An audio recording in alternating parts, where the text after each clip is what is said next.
Всем привет! Меня зовут Наталья. Добро пожаловать на мой канал. Неделя моды в Париже. Серое влажное утро, тяжелые капли дождя и вдруг солнечный луч, но не небесный, а вполне земной, сотканный из шифона, кружева и дизайнерского таланта. В день показа коллекции Зиммерман осень-зима 2025-2026 все фэшн-сообщество каким-то чудесным образом переместилось из прохладной французской столицы в теплую Австралию. Впрочем, нет. Скорее наоборот. Эта креативный директор и основательница бренда Ники Циммерман принесла Австралию в парижский Малый дворец Птипале, старинное с вековой историей здание на Елисейских полях, фресками, гранитными колоннами и мозаичным полом. Первый ряд зрителей, как глянцевая обложка, только с живыми людьми. Роуз Бирн в белой тунике с вышитым сияющим солнцем на груди, Кэти Холмс в лимонно-желтой куртке карго и брюках, как будто вот-вот отправится на модный пикник. И это совсем не случайно, ведь вдохновение к созданию образа в новой линейке дизайнер нашла в киноленте «Пикник у висячей скалы». Культовый фильм, которому в этом году исполняется 50 лет. Красивая, таинственная и слегка жутковатая история о загадочном исчезновении во время прогулки у скалы в штате Виктория 3 девушек и их учительницы математики.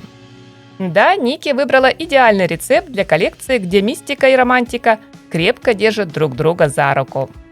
Только не думайте, мои дорогие, что на подиуме вас ждет урок истории с костюмами из прошлого. Нет, в стильный гардероб дизайнер включила лишь легкий намек на одежду, которую носили воспитанницы частной школы тех лет. Кружевные либо вязаные крючком блузы, передники, атласные банты, платья с оборками и корсеты Циммерман подает в современном прочтении. Цветовая палитра коллекции будто сценарий модного шоу, написанный по сюжету того самого фильма. От светлой акварели первых сцен до густых, насыщенных мазков финала. Показ стартует с образов в карамельных и в нежных персиковых оттенках.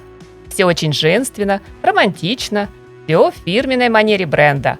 Часть нарядов украшают красные сердечки-валентинки, что опять же отсылает к событиям в кинокартине, где пикник для школьниц тогда устроили по случаю Дня Святого Валентина. Но вот потом, по мере развития действа на подиуме, словно солнце зашло. В зал проскользнула тень, небо немного нахмурилось, и мы уже в окружении драматических сумерек на фоне пейзажей австралийского буша. Крем, персик и крю вдруг сменили индиго, мшисто-зеленый, черный, бронза, темно-бордовые акценты. В гардеробе Циммерман вдруг появились змеиные принты, клетка и дикая флора далекого континента. На сумках, на широких ремнях можно было заметить золотые фигурки кенгуру. Чтобы никто не забыл, мы в Австралии. Брюки-шаровары, жокейские сапоги, меховые куртки и пальто из овчины, украшения в виде старинных амулетов, пристегнутая к корсетному поясу сумка-кисет – это уже привет поисковой группе, всем, кто отправился по следам исчезнувших мистическим образом главной героинь фильма.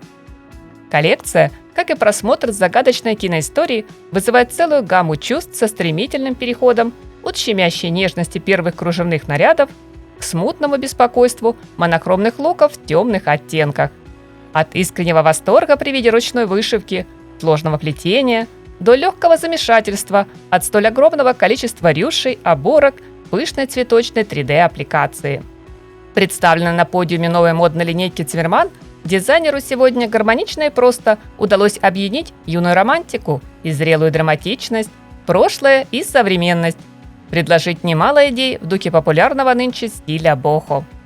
Мне почему-то захотелось сравнить эту коллекцию со старой открыткой, совсем чуть-чуть поблекшей от времени, но все такой же красивой и с явным намеком на тайну, которую пока еще так и не разгадали.